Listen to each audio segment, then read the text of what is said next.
Hello and welcome back to Georgie's Gaming Guys. Today me and Dad are going to be doing the review on the Batcave Shadowbox, set number 76252, and this is made out of 3,981 pieces. So now I'm going to hand you over to Dad to go over the minifigures. Yes, you actually get a nice collection of 7 minifigures in this. This is all based on the Batman Returns film. So in this you get Max Shreck. I must admit I'd actually forgotten who it was before we got this set, because it was actually only introduced for this film. You have Catwoman, you have the Penguin, Alfred, Bruce Wayne, and 2 versions of Batman. So you've got one with a soft cape so he can go in the car or have his suit in the Batcave itself. And you have the one with the rubberized cape, same as you had in the 1989 Batmobile. So overall this set measures over 12 inches or 29 centimetres high, 21 inches or 51 centimetres wide. Now that is when it is closed. When it is open it is a metre long, and it is 5 inches or 14 centimetres deep. So just to talk about the box, and then we'll move on to the contents. I think this is really nice. It's a huge box, it's really deep, and the artwork is really cool. I do like the logo from the Batman Returns film as well. I think that's a nice touch. On the end you've got the sort of 3 main characters. You've got Batman, Catwoman and the Penguin, and then on the back it shows you what the Batcave is like when it's open. So there's quite a few functions on this. So you have these 5 yellow bits there on the back of the model itself that allow you to open and close or turn on lights and things like that on the back of the set. So that's quite nice. Yeah, it was a good build. But I think the box for this is nice. It looks pretty classy, to be honest. And I think it's a good indication of what the set was on the inside. So before we'll go on to the set, I'll get George to just go over the instructions that you get with this, because again it's very nicely presented. So let's move this out of the way. And, quick talk about them. So this is divided into 4 books, which is fair enough, as it is over 4,000 pieces. Well, not over, but pretty close to 4,000. Obviously, only 19 pieces off. So as you can see, there are 4 books, as I said. Now, it is weird for the books because you have all the books. Let's just get number 2, for example. Have a number on top, obviously, but then you get 3 where it's in like really deep bold, and so compare it against the 2. We're not quite sure why the 3 is so weird. We don't know if it's a misprint or because we had a couple of misprints in the book, didn't we? Where it was like you'd go on to something and it'd be the page before it again or something. So that was rather weird. But overall, I do think that it is quite nice to split it into 4 books. Now, unfortunately, with there being 4 books, you cannot give this to 4 people because it all attaches on something that the first book would be on. The only book that you can technically split is 1, but we can't get that online at the moment, which is a little bit annoying, but it may be changed by the time this video is out. Yes, so normally we'd use Lego and go onto there and download the manuals, so we can have one on the tablet, one using the book. Strange thing is, only books 2, 3 and 4 are actually on the Lego website. Don't know why number 1 isn't. And then say, as George said, that's the only one that you could technically split because you're building 2 separate models. But yeah, so I think that is it for the start of the review. So I just wanted to quickly show you before we go off this. So you've got different pictures on the back of each book. So on book 1 you've got the set open. On book 2, nice side view of the Batmobile. Book 3 is all the characters, and book 4 is the sort of angle view of the Batmobile. And with all as with all these sort of the show sets, I suppose you could say them, the instruction manual is got lots of details about the different things that got into the Batcave, the designers.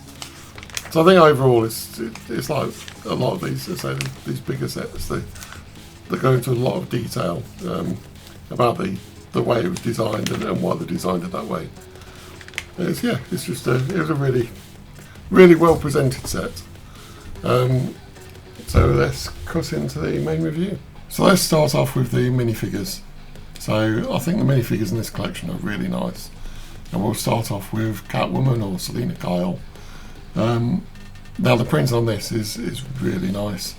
The head is fully printed, so the mask isn't something you can remove. I think that works really well. It's got the same sort of ears you have on the Black Panther, which is okay for this. I think it looks quite nice. The printing itself on the body is really nice. In the film, it's the white stitching on the leather, and I think they've represented that very nicely on the torso of this. A little bit disappointing it's not gone onto the legs as well, but I think the print in front and back is really nice, and it's good that they've kept the stitching going onto the back of the head as well. So it's a really clean minifigure, and I think that's a nice start for this set. Then we have Alfred Pennyworth, and again there's no leg printing on this, but the printing on the body is really nice with the sort of suit that he always wears and his bow tie. There is just a little bit of print on the back, which is like the seam and the collar of the suit. He does have two faces, so one's looking a bit sad and one with a bit more of a smile, and his grey hairpiece covers that quite nicely. And then he comes with the accessories of a teacup and a teapot, so we tend to have him set up in the set next to Bruce Wayne near the big computer. But again, really nice minifigure. So then we'll come on to Bruce Wayne himself. So Bruce Wayne is sort of in his jacket and jumper and shirt. Again, very nice print on the torso. The face reminds me of others, so I don't think it's actually a unique face. And the hair, I'm not really quite sure it's Bruce's hair. On the back, he's actually got the head for Batman, so there isn't really a choice for the way you want to show Bruce on this one. He does come with a cup as well, which for some reason I've actually put upside down in his hand. So not a fantastic minifigure, but it is quite nice, and say the printing on the torso is pretty sharp. Then we have the first of the two Batmen. So this reminds me of the one that's in the 1989 Batmobile, with the way it's got the rubberized cape, which is quite nice because that gives it that nice shape to it, and it's a pretty good one to look at. The head, it is double-sided, so you have sort of smile on one side and normal eyes, so you can have him as Bruce. But on the other side, it's actually got the white bits, where he has his white eyes as the Batman. The printing on the torso, again, is really nice with the belt and the abs and his the bat symbol. And he's got a batarang on his back. So that's really, I like that. I say it's just a shame again that there's no leg printing. I know he's all in black, but there could have been a little bit more detail on there. Then we have the other Batman. So at the moment we've got him without the face, because it's where he has this suit inside the Batcave. But he does come with a proper head as well. It's actually hidden inside the Batmobile for us at the moment. The main difference on this one is the fact that the helmet is separate, and it's got a cloth cape, and that allows you to put him in the two locations. As I say, the part in the Batcave where the outfit is in storage, and it can also fit in the Batmobile. So it's quite nice that they've actually supplied two versions of this. Again, printing is very nice. Just a shame there's no leg printing. Then we have Max Shreck. I'm not sure about Max Shreck. I say the printing on the torso again is very nice. I do like the way they've done that, and it's looks quite good compared to what it was in the film as well. Very basic print on the back. The hairpiece I'm not entirely sure about, but it does. It's still a nice minifigure. I presume this is probably going to be unique to this set as well. It does have just the one face, despite the fact that his hair is actually long enough to cover a face on the back, so I'm not sure why they've only given it the one. But again, nice little minifigure. But yeah, nothing that stands out. And then we come to the one that I think is probably the best minifigure in this set, which is the Penguin. And I think this is a fantastic little minifigure. He's holding his fish, which I suppose you get away with being the Penguin, and his trademark umbrella, which I think is quite nice of those accessories. He's got this huge fur collar to his jacket, which I think is quite nice. So it's like you have all the beards and everything just fits under the head. The printing on the body is really nice. Again, I think it suits the sort of things he was wearing in the film really well. The print on the back is very minimal, but on this jacket there wasn't a lot that could do really. It just had the bit at the back securing the two halves together. And then he has a top hat as well. So you only got one face on this because the top hat doesn't go far enough to actually cover the rest of the face. It is a bit of a strange expression he's got on his face, but again, I think it's sort of more in line with the way that Danny DeVito played him in the film, and then with the eyes he looks a bit mad in the film, to be honest. So I think that's a very good representation. I think out of the minifigures, this is probably my favourite one. So let's get on to the main build. So we're back, and this is the finished model, and overall I do think it looks really nice. So this is obviously an absolutely gigantic model, but I really love what they've done on the front here with the bat signal. I think that it actually looks really slick on the front of it. Lego's done a really nice job on it. I like how they've plated over it all as well, so there are pretty much no studs showing, so that's what's quite nice as well, otherwise it wouldn't look very good at all. But yeah, so if we just open up and have a look. So it does open from this end, but do be very careful because it is only held on by that end. Oh, this is huge. It's probably going to struggle to fit on the camera. But this does take some pointers off the Mos Eisley Cantina, where you build this section first, which is like the bar in the Mos Eisley Cantina, which obviously does not actually move inside the model, but more moves with the walls that move.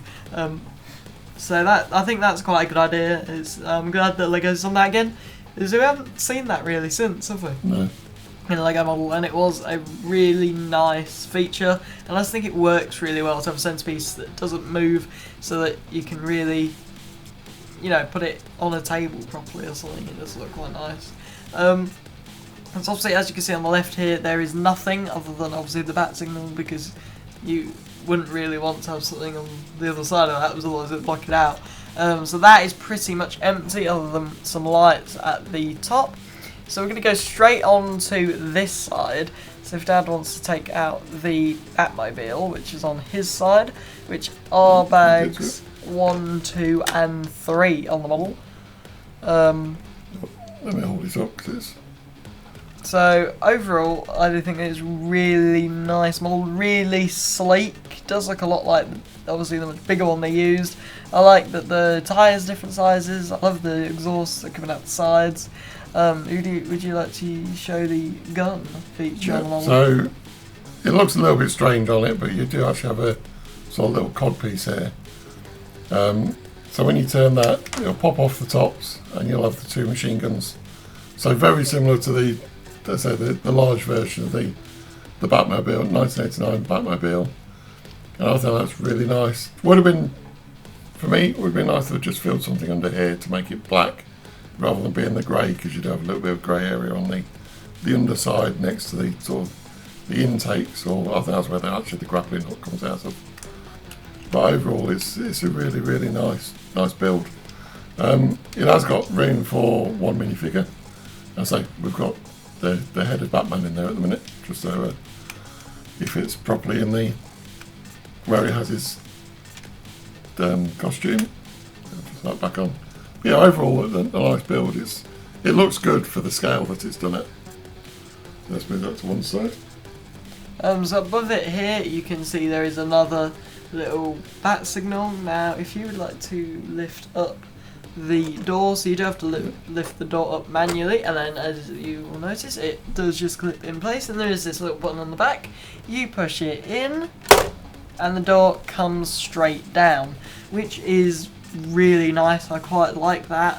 It's a shame that there isn't another mechanism to pull it up, but you know, it is a really nice mechanism. You know, it is good.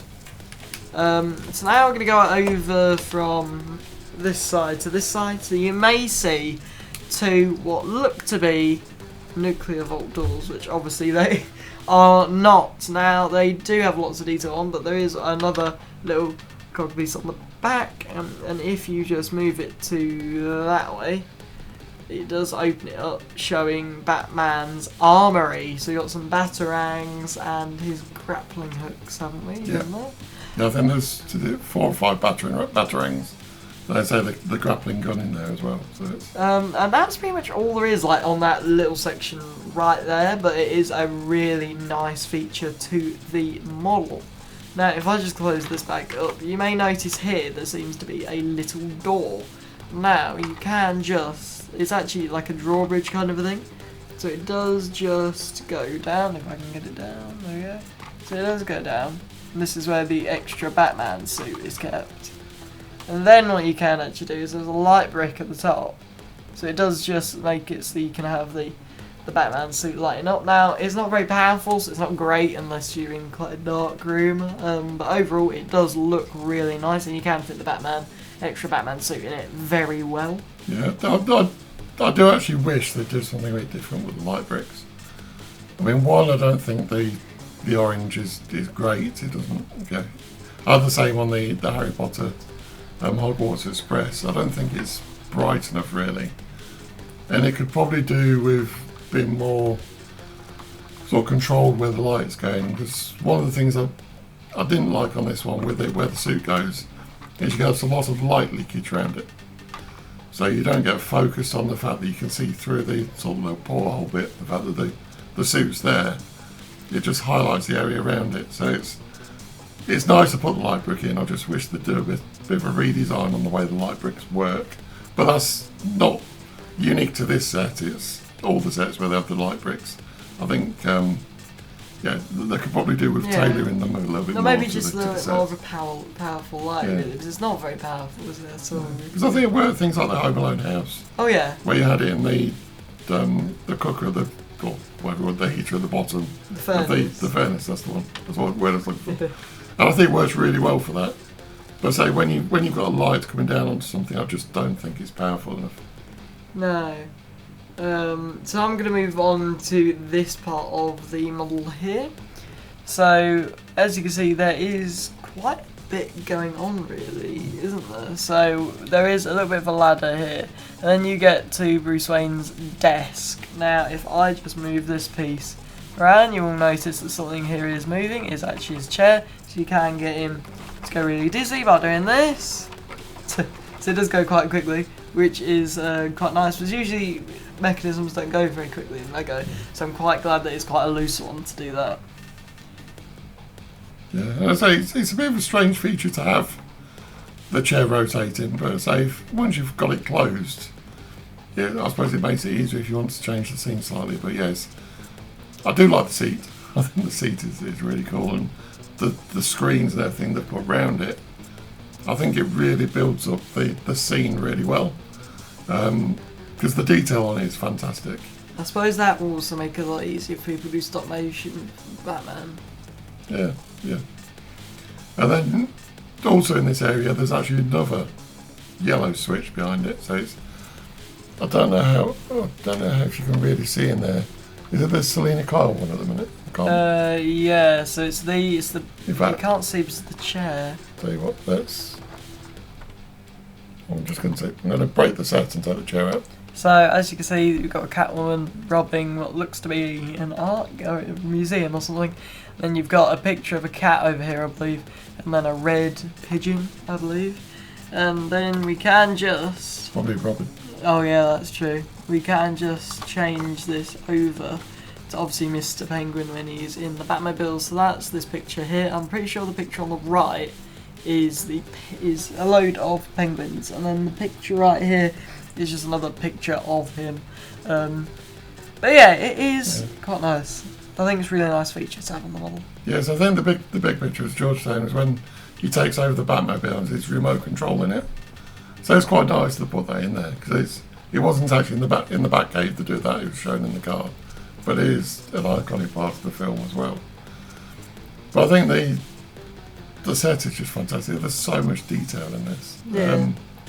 Now, I would say this is a really good build.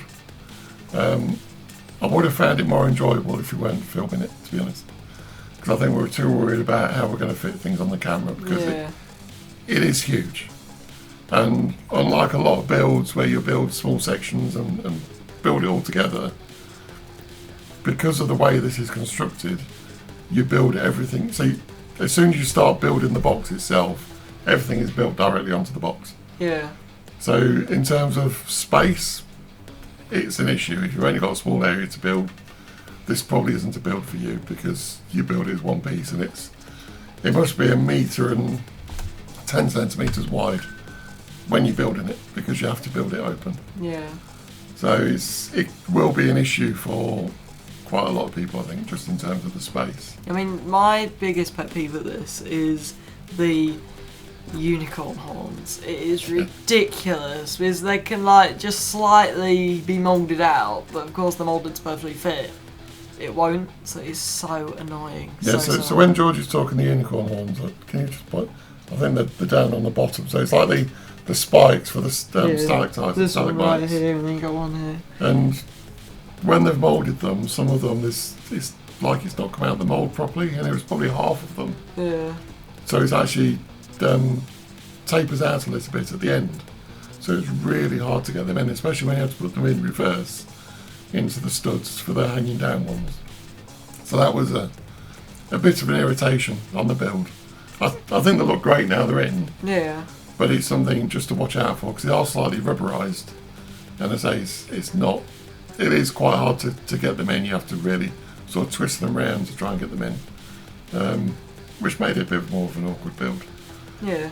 But yeah, that aside, I think it was really good. And I say the details in this, on this side, you've actually got 3 different tool sections. So I think they could have probably done a bit more of the space. The issue is because of the way this fits in, they had to have something quite flat. So I understand why they've not put any desks or anything down there because basically this gets pushed right up against it, so there's no room behind it. But I think it's a very, very clever design. Yeah. I think what we need to do as well is if we show the back of this. So, I'll get the bits of the Batmobile out of the way that pop off for the guns.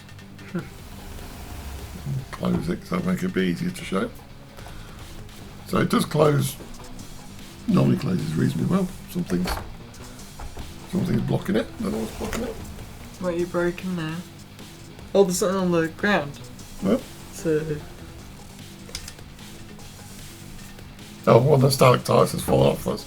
That's probably what when I was trying to reach through to get the Batmobile. Yeah. So we'll put that back on in a minute. Beyond the back, as I say, it's actually designed to go flat up against the wall. So you build these 4 static sort of black feet that will stop it pushing too far against the wall. So that's quite nice the way they've done it. And that means that also the controls on the back don't protrude past the back of the set, so it can sit fairly flat to the wall. As I say, you've got the 4 controls, as George mentioned. There is actually a hidden compartment as well. Don't know if you want to show that, George. So where the Batmobile is, sorry, I'm looking at a camera while I'm trying to do this. There's this little hidden fire piece, which I will show you now.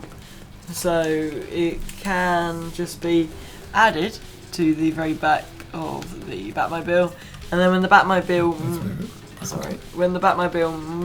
moves, you'll actually see the fire piece moving, which is quite nice. So it's just quite a nice detail. In my opinion, I'm glad it's on its own. Yeah.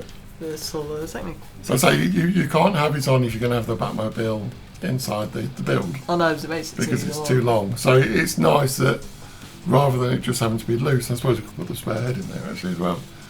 It's hidden within the model, so you're not going to lose it. That's quite nice. And the Batmobile itself, so let's take the flame back off it. If we open the door, Constantly breaking things. Yeah, can you put that back on, please? So so you got the door for where the Batmobile goes. It is actually big enough for the Batmobile. So how much did I break off it?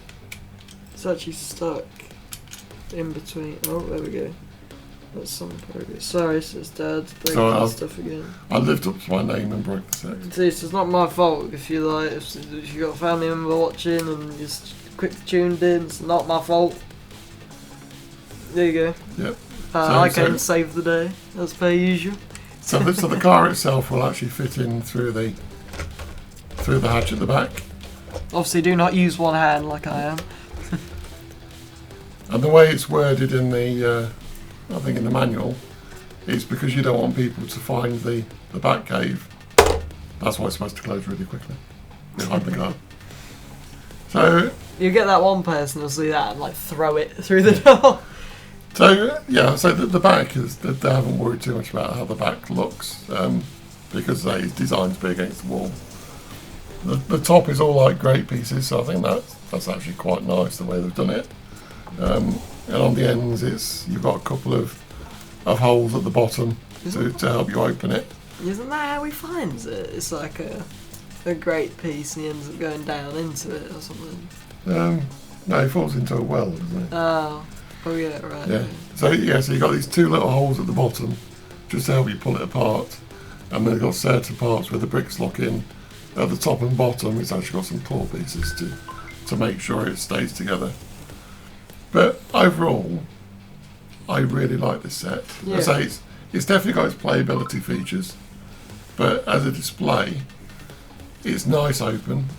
But I love this design. I think having the Batcave behind the bat symbol looks fantastic. Maybe the background sort of protrudes into a little bit too much. Yeah. Because it would have been nice and clean. clean. Alright. Yeah.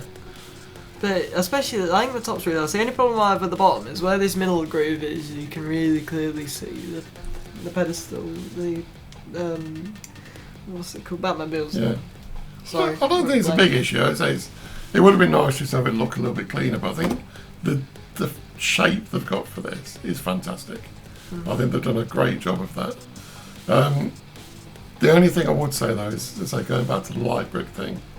It would have been nice rather than just having the light brick that showed that little compartment, is to perhaps have better lighting, because if you haven't got a light on like we've got now, it's actually really hard to see the details. Yeah. On a nice day, it looks brilliant. Once it starts getting dark, you lose all the details inside it. So it would have been nice to have that option, and no doubt there's going to be some nice light kits for this. Yeah. Well, I suppose that's probably why they put a load of bits that look like lights, because they know somebody will do it. So, I say it's a great set. I think there's potential as well. So, no doubt people are going to do some alterations to this, and say light kits I think would look fantastic. So one of the YouTube channels really liked called Lit Bricks. I very much doubt that he's not going to do this with light kits. So it's going to be interesting to see what that's like. But yeah, I think it's definitely worth getting for collection. I say on a shelf, it's great. You do need a good shelf because it is a heavy kit. I mean, it's only 4,000 pieces, but there's actually a lot of big pieces in this. Yeah. Oh, definitely. Yeah. Because when you see if you just want to spin it around quickly, all of this is brick on the back, pretty much. So it does get very heavy. Then a lot of the sides and all the front is brick as well. So there is a lot of rather large there's a lot of structure. Yeah. And I say just going on to one of the other negatives as well. I like the front of this, but it is a bit flimsy. Unstable, yeah. Well, I suppose it's because it's got nothing in the middle, unlike this. So when you close it up, sometimes it looks like it's not lined up because the top is actually flexing slightly. But again, once you get it in position, that's not going to be an issue. But yeah, I think for me, I think it's definitely one that's worth getting for the collection. But yeah, overall, I do think this is an excellent model, and LEGO has done a really good job. Yeah, so I think that is going to be all from us today. We really hope you enjoyed the video. And yeah, so thanks for watching, and we'll see you next time. Thank you, mate. So we really hope you enjoyed the video. So we'd love to hear your comments on this unique set. If you haven't already, please give us a thumbs up and subscribe to George's channel. And watch out for next Sunday's video, which is going to be the 2015 Jurassic World Indominus Rex breakout.